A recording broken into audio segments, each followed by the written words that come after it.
Larry Bird was a pain in the neck. Anytime we had a chance to win, Larry Bird changed that. Ricky and Rick Mahomes' mom was there. I was saying, he said, Ricky, kiss your mama, Ricky, kiss your mama. Yeah, coming in. But when I went in for that shot, I never saw him run that damn fast, by the way. It's like, There are players who make you chase highlights. And then there was Larry Bird, the man who made you part of his. He didn't just score on defenders. He predicted how they'd react. He didn't just trash talk. He delivered those words like they were scripture. Every shot, every smirk, every stare. It all came with one message. You can't stop me, and you know it. Larry Bird wasn't the most athletic, but he didn't need to be. He had something rarer: control. Control of pace, space, and psychology. Opponents came in thinking they could match his skill, and left realizing they'd been played. Not in the sense of losing a game, but like a pawn in the hands of a chess master who already saw the ending 10 moves ahead. This is the part of Bird's legacy most fans don't see anymore. Not the trophies, not the highlights, but the damage he left behind. Because the true measure of greatness isn't just who you beat, it's how deeply you stay in their memory. And decades later, the ones who tried to stop him still talk about it like it happened yesterday. Today, we're hearing from the legends who saw the truth firsthand. The men who felt what it was like to be dismantled by Larry Bird. Not just beaten, not just outplayed, but victimized by genius. When Isaiah Thomas talks about Larry Bird, it's never casual, because he lived through one of the coldest moments in NBA history. 1987, Eastern Conference Finals. Game 5, the Pistons were seconds away from stealing a win in Boston Garden. Isaiah inbounded the ball, expecting to seal it, but Larry Bird had other plans. Out of nowhere, Bird stole the pass, turned mid-air, and fired it to Dennis Johnson for the game-winning layup. The Garden erupted. Detroit was stunned. so the ball goes out of bounds. And I'm thinking, okay, I'm gonna get it to Lambeer. He's one of our best foul shooters, big guy, so I'm gonna put it up in the air. And it was like in slow motion. It was like the ball like goes up in the air. So you had no idea where he was? I didn't even see him. It's a quick ball with 5 seconds to go. Now there's a steal by Bird. Underneath the DJ lane. Right half, 1 second left. What a play by Bird. Bird stole the inbounding pass. Laid it up to DJ. DJ laid it up and in. And Boston has a 1-point lead with 1 second left. Oh my, this place is going crazy. What were you thinking as the ball is coming in? But when I went in for I that, never that saw shot, him run that damn fast, by the way. It's like That single moment defined who Bird was. Not just a scorer, but a predator who saw everything before it happened. Thomas said Bird had the rare ability to process a game faster than anyone else. Bird didn't rely on speed or hops. He relied on foresight. And that night, he turned one mental lapse into an immortal highlight. Detroit that game experienced heartbreak. Meanwhile, the Celtics pulled off a now iconic comeback. And for Isaiah Thomas, who would go on to win 2 titles himself, it was a lesson that greatness isn't always about who jumps higher. Sometimes it's about who thinks quicker. And in that split second, Larry Bird proved he was always 1 step ahead. For Brad Daugherty and the young Cavaliers, facing Larry Bird was like running into someone who had already seen the script. He didn't react to the game, he predicted it. Every movement had purpose. Every shot looked like it had been rehearsed hours before the ball even left his hand. When Bird rose up, there was no hesitation, no doubt, just that unmistakable certainty. He knew it was going in. Larry Bird catches the ball in the corner, and I take off running out at Larry Bird. And right when he's getting ready to shoot, I jump. And as I go by, him, he tells me, he says, "Fly, Bird." And I go right by him, and he shoots the ball. It's nothing but nylon. Bird's rhythm had a way of breaking you down. The Cavs would come out focused and energetic, thinking they finally had him figured out. And then he'd bury a shot that crushed the momentum instantly. He didn't celebrate, didn't taunt, didn't even acknowledge it. He simply expected it. Doherty later realized that Bird's real power wasn't his shooting form or footwork. It was that absolute belief in his own result. Every release felt like a promise he knew he'd keep. Against most stars, you'd hope for a miss. Against Larry Bird, you just waited for the swish. Craig Elo knew exactly what it meant to guard Larry Bird. Endless punishment disguised as simplicity. Bird didn't need to sprint or outmuscle you. He just moved at his own pace, always a half step ahead, reading every shift in your balance. Every hesitation, defending him, felt like trying to stop gravity. You could do everything right, stay disciplined, contest perfectly, and he'd still knock it down. Each made shot carried that same quiet message. He was in control, and you were just reacting. I get a few letters today asking me that same question, and of course, I can say the Michaels or the Reggies or those, but the one I really hated to guard was Larry Bird. He was not a nice guy. People often described Larry Bird as humble off the court, but once the game began, there was nothing gentle about him. He played with a cold, deliberate edge. Every possession was a calculated strike. He didn't need to shout or show off. His confidence came from knowing exactly what was about to happen.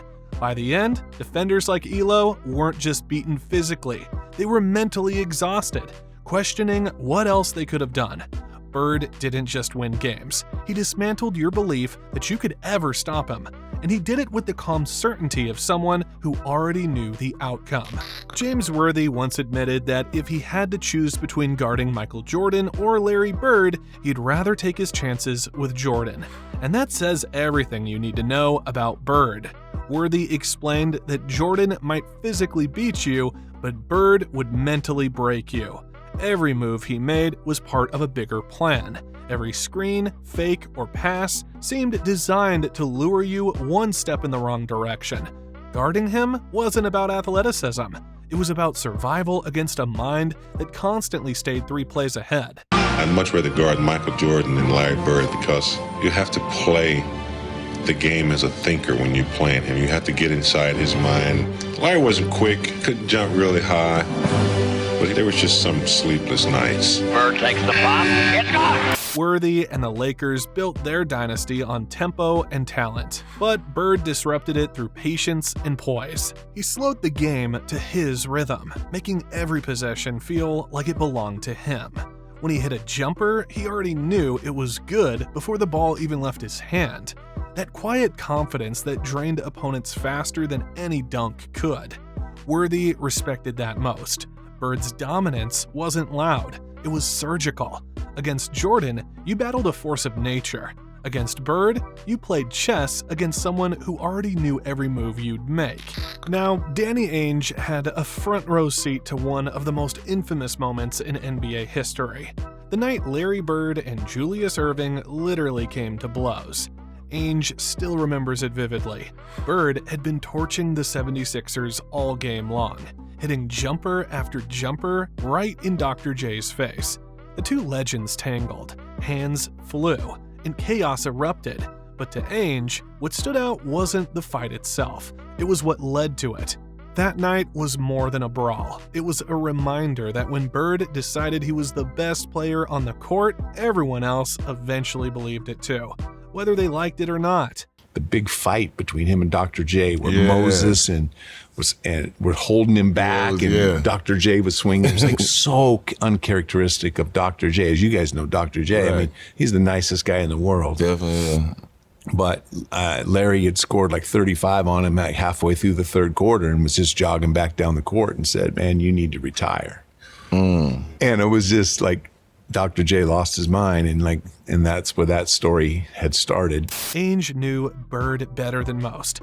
He saw how Bird could dominate both mentally and emotionally. Against the Sixers, Bird didn't just score. He controlled the game's entire atmosphere. Every shot, every word, every glare was deliberate. He knew how to get under your skin without ever losing his own focus. And when that fight broke out, Ainge saw the ultimate proof of Bird's power. Even the great Dr. J had been pushed past his limit. Bird made his opponents play on his terms, physically, emotionally, and mentally. Rick Mahorn prided himself on being one of the toughest enforcers in NBA history. As part of the Bad Boy Pistons, his job was to intimidate, frustrate, and wear opponents down. But as Mahorn learned, Larry Bird wasn't the type to be intimidated. In fact, he turned confrontation into fuel. One of Mahorn's most unforgettable memories came during a game in Boston, when Bird started trash-talking him right in front of Mahorn's family sitting courtside. Bird didn't shout or act out. He just said enough to cut deep, with that same calm arrogance that made every word sting. Ricky, and Rick Mahorn's mom was there. I was saying, he said, Ricky, kiss your mama, Ricky, kiss your mama. And for the rest of the night, that's all we would say. Hey, Rick look, Mahorn, kiss your mama. But Brad, I'm gonna tell you something. You know, it's funny. That's what Larry Bird. I think we're in a car together. I'm posting him up, and he's laughing, and he was telling me something. He's like, "Cause you started that shit, kiss your mama," and then we playing. You started that, Mac? Hey, I listen, didn't start that shit. They were booing me in Hartford. I'm like, well, motherfucker, I'm from here. Soon as that shit started, I said, man, I hate Boston. For all of Mahorn's toughness, he admitted Bird was different. He wasn't scared of contact, didn't flinch at hard fouls, and somehow talked trash that actually hurt, because he could back up every bit of it. Bird didn't need flash or flair. He humiliated you with execution. He'd call the spot, hit the shot, and walk away without a smirk. By the end, Mahorn could only respect it. That night wasn't about words, it was about dominance. Bird reminded even the league's most physical team that strength alone wasn't enough. Against him, toughness had a limit. And once you crossed it, you realized Bird was the one who'd been in control the whole time. Calvin Murphy, one of the fiercest competitors the Houston Rockets ever had, didn't mince words when it came to Larry Bird. To him, Bird was the ultimate dream killer, the kind of player who could destroy your chances of winning even when you thought you had the game sealed. Murphy had seen it happen firsthand. The Rockets would build momentum, the crowd roaring, confidence rising. And then Bird would step in and silence everything. Maybe it was a deep three, maybe a perfectly timed pass, maybe a defensive play that flipped the entire rhythm. Larry Bird was a pain in the neck. Anytime we had a chance to win, Larry Bird changed that. Larry Bird follows his own shot. Murphy said Bird's dominance came from his precision and poise. He wasn't rattled by pressure, he thrived in it. When most players panicked, Bird got sharper, calmer, deadlier. You could feel the momentum shift the moment he locked in. It wasn't just about scoring, it was about breaking your will to compete. That's what made Bird so terrifying. He could read a game's heartbeat and stop it whenever he wanted. For Murphy, that was the cruelest part of facing Bird. No matter how hard you tried, or how close you came, he always had the final say. Bernard King was one of the most gifted scorers of his era, explosive, efficient, and nearly unstoppable one-on-one. But even he admitted that Larry Bird was his toughest matchup. King thrived on rhythm and power, but Bird disrupted all of that. He wasn't quicker or stronger, but he was relentless in ways that didn't show up on paper. Every possession against Bird felt like a battle of endurance, not just physically, but mentally. Well, Bird, I couldn't defend Bird at all. Obviously we're matched up, you're guarding me, and then I got to find Birds on the floor to switch over and defend him. And Bird was the toughest player I've ever had to face. The guy is 6'10", I'm 6'7". He can pass over the top of me, put the ball on the floor. He's a great rebounder and obviously a great scorer. And so Bird, for me, was the toughest matchup I ever had during the course of my career. What made Bird different in King's eyes was his consistency. You couldn't rattle him, you couldn't outwork him, and you couldn't trick him.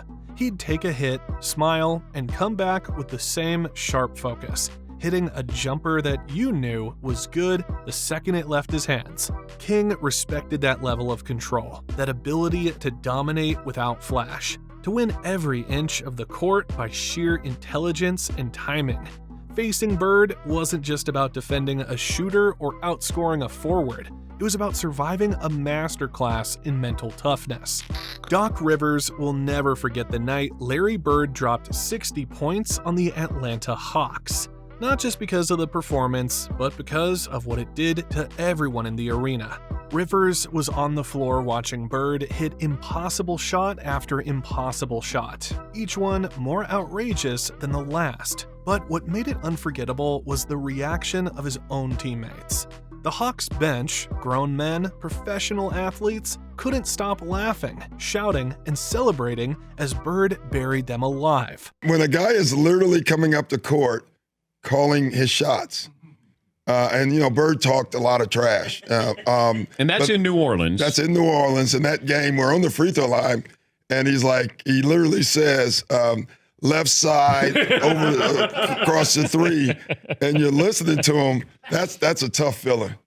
But okay, so you guys got Antoine Carr and Cliff Livingston got fined by Fratello, I think, and Eddie Johnson for celebrating. By the end of that game, Rivers understood the deeper truth about Bird's genius. It wasn't just about skill, it was about complete control. Bird could embarrass you, frustrate you, and still make you admire what he was doing. That 60-point night became one of the purest examples of his legend. A player so locked in that even his opponents couldn't help but cheer. Rivers called it the most helpless he'd ever felt as a defender, because when Bird got hot, there wasn't a scheme or strategy that could stop him. Charles Barkley has told countless stories about the greats he faced, but when it comes to Larry Bird, there's one moment that sums it all up.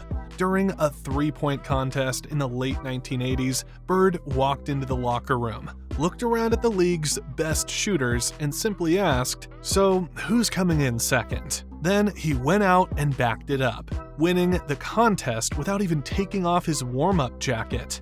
Barkley couldn't believe it. That level of confidence wasn't arrogance. It was Bird's understanding of capabilities. Because he was the best trash talker ever.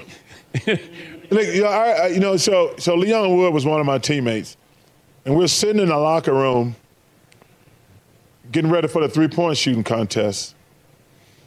And I was kind of just talking to Leon, trying to calm him down, and get all these three-point shooters in there. Bird comes in and says, "Which one of you is going to come in second place?" So, which one of you going to come in second place?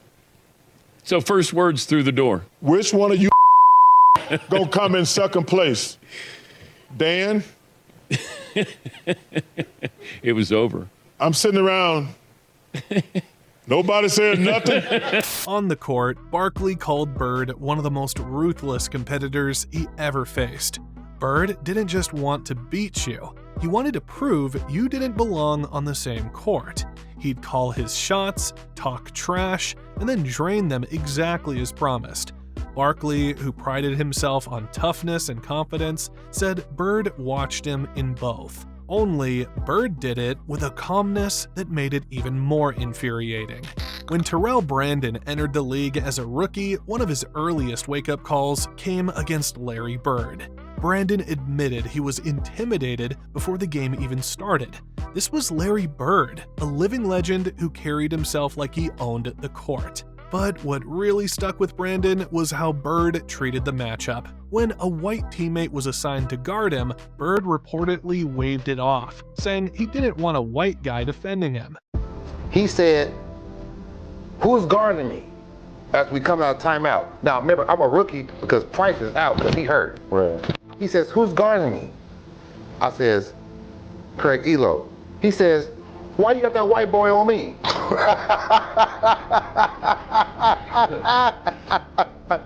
Don't put no white boy on me.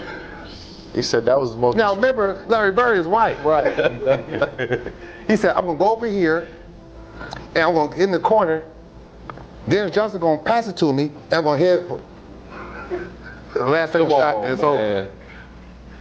Come on, man. So I'm like, I told Joe Wood, I said, hey man, listen, the ball is going to Larry Bird. Everybody knows the ball's going to Larry Bird. Right. Just do whatever you can. Craig, Gerald, just cover him. During that game, Bird showed Brandon exactly what greatness looked like. Every shot felt premeditated, every pass perfectly timed. Even late in his career, Bird's confidence filled the entire building. Brandon, still trying to find his footing in the league, said it was one of those moments where you understood the gap between good and legendary. Bird wasn't trying to embarrass him. He was teaching him what it meant to belong in the NBA. Larry Bird didn't just beat opponents, he dismantled them, piece by piece. Every legend who faced him came away with the same feeling. You could play perfect basketball, and it still wouldn't be enough. Bird's genius wasn't in athleticism or flair, but in control. He saw the floor differently, spoke the game fluently, and delivered every word of his trash talk through action. From stealing Isaiah's pass to torching Atlanta for 60, Bird turned competition into art. What made him unforgettable was how he made dominance look effortless. He didn't need to move fast or jump high. He just knew exactly where to be, what to do, and how to break your will doing it. To his opponents, it was maddening. To everyone else, it was greatness in its purest form. Larry Bird didn't chase moments, he created them, and everyone else had to live with them.